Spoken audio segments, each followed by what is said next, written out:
कैसे हैं दोस्तों, welcome back to another video. First of all thank you so much साथियों, जो आप लोग हर वीक हमारे चैनल पे आते हैं और यहाँ से यूज़फुल इंफॉर्मेशन लेके जाते हैं। आज मैं हूँ और मेरे साथ हैं सरमद भाई, और फिलहाल हम लोग जा रहे हैं कहीं एयरपोर्ट के नज़दीक, क्योंकि वहाँ पे सरमद भाई को एक काम है छोटा सा, बेसिकली जॉब के लिए जा रहे हैं सरमद भाई की, क्योंकि वहाँ पे DHL का एक बहुत बड़ा दफ्तर है, वेयर हाउस है। और सरमद भाई को किसी बंदे ने कल बताया कि आप वहाँ पे जाके जॉब के लिए अप्लाई कर सकते हैं। तो अभी हम लोग वहाँ पे जा रहे हैं। और बेसिकली फ़िनलैंड में काम ऐसे ही मिलता है, आपको हर जगह पे जाके पूछना पड़ता है, लोगों से, कंपनी से पूछना पड़ता है, इंक्वायर करना पड़ता है कि आपके पास वैकेंसी है या नहीं। क्योंकि सरमद भाई भी इस बात से एग्री करेंगे कि ऑनलाइन वो बोल देते हैं आपको अप्लाई कर दें, और जब आप ऑनलाइन अप्लाई करते हैं तो आपको महीनों तक या सालों तक कोई रिप्लाई नहीं आता। बेसिकली हम वहाँ पे जा रहे हैं अभी। और अगर मैं आज के टॉपिक के बारे में बात करूँ तो आप में से बहुत सारे दोस्त मुझसे इंस्टाग्राम पे आकर रब्ता करते हैं और डिफरेंट किस्म के क्वेश्चंस पूछते हैं फ़िनलैंड के बारे में। और अभी रिसेंटली जो आप लोग मुझसे सबसे ज़्यादा क्वेश्चन पूछ रहे हैं वो ये है कि अगर हमको फ़िनलैंड में रहना है तो हमारा ख़र्चा कितना होगा मंथली यहाँ पे। क्योंकि मैंने वीडियोस में जैसे कि पहले आप लोगों को बताया कि फ़िनलैंड में काम की बहुत ज़्यादा दिक्कत है, काम नहीं आराम से मिलता। तो बहुत सारे स्टूडेंट्स का बेसिकली क्वेश्चन ये था कि अगर हम फ़िनलैंड में आते हैं और हमको काम नहीं मिलता तो मंथली हमारे पास कितने पैसे होने चाहिए कि हमारा एक मंथ जो है वो आराम सुकून से गुजर सके। क्योंकि जब आपको पता हो कि एक एस्टिमेटेड खर्चा मेरा वहाँ पे इतना होगा तो उसके मुताबिक आप अपने फाइनेंसेस को ठीक करते हैं, और ये सारी कैलकुलेशंस आप पाकिस्तान या आप जिस जगह से भी आ रहे हैं वहाँ से करके आते हैं। तो साथ ही आज की इस वीडियो में मैं आपको एक एस्टिमेटेड खर्चा बताऊंगा कि आपका फ़िनलैंड में एक मंथली एस्टिमेटेड खर्चा कितना होता है। और मैं कंपैरिजन भी करूंगा कि अगर आप एक अच्छे तरीके से रहना चाहते हैं या आप थोड़ी सी एडजस्टिंग इन्वायरमेंट में रहते हैं तो फिर आपका कितना खर्चा होगा, अगर आप अलग रहते हैं तो आपका फिर कितना खर्चा होगा। तो ये सारी इन्फॉर्मेशन आपको इस वीडियो में मिलने वाली है। लेकिन उससे पहले आप लोगों से एक रिक्वेस्ट है कि अगर आप हमारे चैनल पर नए हैं तो प्लीज़ हमारे चैनल को सब्सक्राइब कर लें और साथ में मौजूद बेल आइकन को भी ज़रूर प्रेस कर लें ताकि आने वाली तमाम वीडियोस की नोटिफिकेशन आप लोगों तक पहुंच सके। तो दोस्तों, मुख्तलिफ जॉब्स पे अप्लाई करने के बाद, मुख्तलिफ कंपनीज़ का विज़िट करने के बाद हम लोग फाइनली तौर पे फ्री हो चुके हैं। और जिन जिन कंपनी से हमने बात की है उन्होंने एटलीस्ट हमें ये बताया है कि हायरिंग चल रही है या नहीं चल रही, और उन्होंने हमें कुछ ईमेल एड्रेसेस वगैरह भी हम लोगों ने कलेक्ट किए हैं जिन पे हम अभी घर जाके अप्लाई करेंगे, CVs वगैरह भी सेंड करेंगे।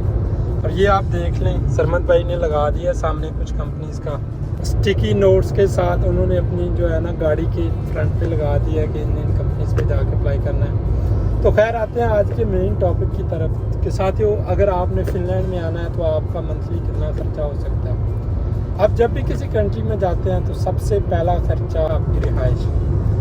साथियों, यूरोप में, पूरे यूरोप में ही रिहाइशें काफ़ी ज़्यादा एक्सपेंसेस होती हैं। और फ़िनलैंड में जब आप आएंगे तो आपको दो किस्म की रिहाइशें देखने को मिलती हैं। फर्स्ट ऑफ ऑल, यहाँ पे कुछ घर ऐसे होते हैं जिनमें 2 या 3 रूम होते हैं, और कुछ घर ऐसे होते हैं जिनमें सिर्फ 1 रूम होता है, या जिनको यहाँ पे स्टूडियो अपार्टमेंट्स कहते हैं। तो अगर आप फ़िनलैंड में आ रहे हैं और आपके पास अच्छे खासे पैसे हैं और आप एक कंफर्टेबल लाइफ गुजारना चाहते हैं तो उस सिलसिले में मैं आपको यही सजेस्ट करूंगा कि आप जो है स्टूडियो अपार्टमेंट्स की तरफ जाएं, क्योंकि उनमें ये होता है कि बंदे की एक तो प्राइवेसी बहुत ज़्यादा होती है, और दूसरी चीज़ कि बंदा फ्री होता है। मतलब आप उस रूम में अकेले ही होते हैं, आपका रूम होता है, आप जिस तरह मर्जी चाहें उस रूम में रहें। और अगर आपका बजट लो है और आप एक लो बजट जो है मतलब दरमियानी सी टाइप की लाइफ गुजारना चाहते हैं तो उस केस में आप लोगों को शेड अपार्टमेंट्स की तरफ जाना चाहिए। और शेड अपार्टमेंट बेसिकली यहाँ पे कुछ स्टूडेंट्स अपार्टमेंट भी आप लोगों को मिल जाते हैं यूनिवर्सिटीज़ की जानब से या स्टूडेंट काउंसिल की जानब से। तो उस केस में आपके लिए स्टूडेंट हाउसिंग जो है वो बेस्ट ऑप्शन रहेगा। और अगर मैं बात करूँ प्राइसिंग की, तो अगर आप स्टूडियो अपार्टमेंट लेने जाएंगे तो वो आपको 450 टू लेके 700 के दरमियान पड़ेगा। और अगर आप शेड अपार्टमेंट की तरफ जाएंगे तो वो आपको 250 से लेके 400 तक भी मिल सकता है। और साथियों, ये जो प्राइसिंग है सिटी टू सिटी डिफ़र करती है, क्योंकि हेलसिंकी में जो है अपार्टमेंट वो कुछ ज़्यादा एक्सपेंसेस होते हैं एज़ कम्पेयर टू दूसरे सिटी। हाउसिंग के बाद जो दूसरा एक्सपेंस आता है वो है ग्रोसरी का। मैंने वीडियोस में पहले भी आपको बताया कि फ़िनलैंड में चीज़ें जो है वो दूसरे कंट्रीज़ की निस्बत कदरे महंगी हैं।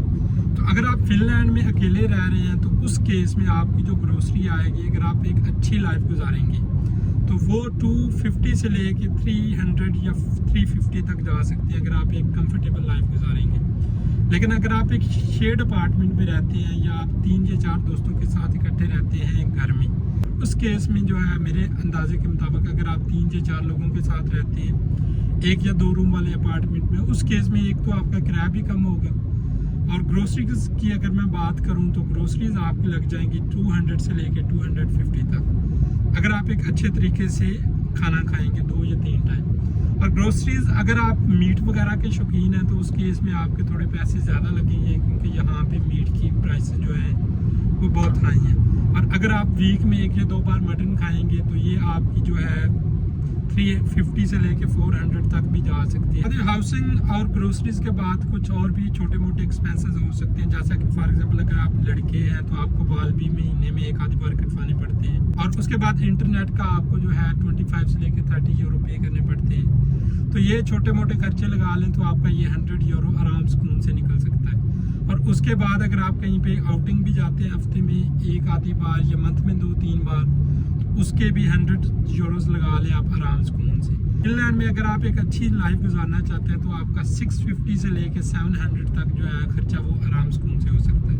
और अगर आप अपने पार्टनर के साथ आ रहे हैं तो उस केस में आपका जो है खर्चा वो 800 से लेके 1000 तक जा सकता है। तो साथ ही ये थे कुछ एक्सपेंसेस जो आपको फिनलैंड में बर्दाश्त करने पड़ते हैं, और आप अगर फिनलैंड आना चाह रहे हैं तो आपको इन तमाम एक्सपेंसेस के बारे में सोचना चाहिए और अपने ज़हन में रखने चाहिए, और इन एक्सपेंसेस के मुताबिक आपको अपना जो है वो ट्रिप या अपनी यहाँ पे स्टे जो है उसको स्केड्यूल करना चाहिए।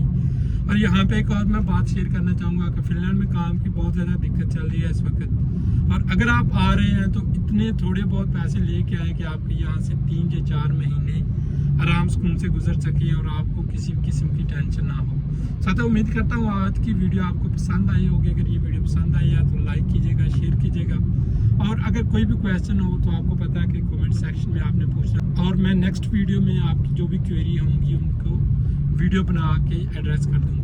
ख्याल रखिएगा अपना साथियों, मिलते हैं नेक्स्ट वीडियो में। Love and piece.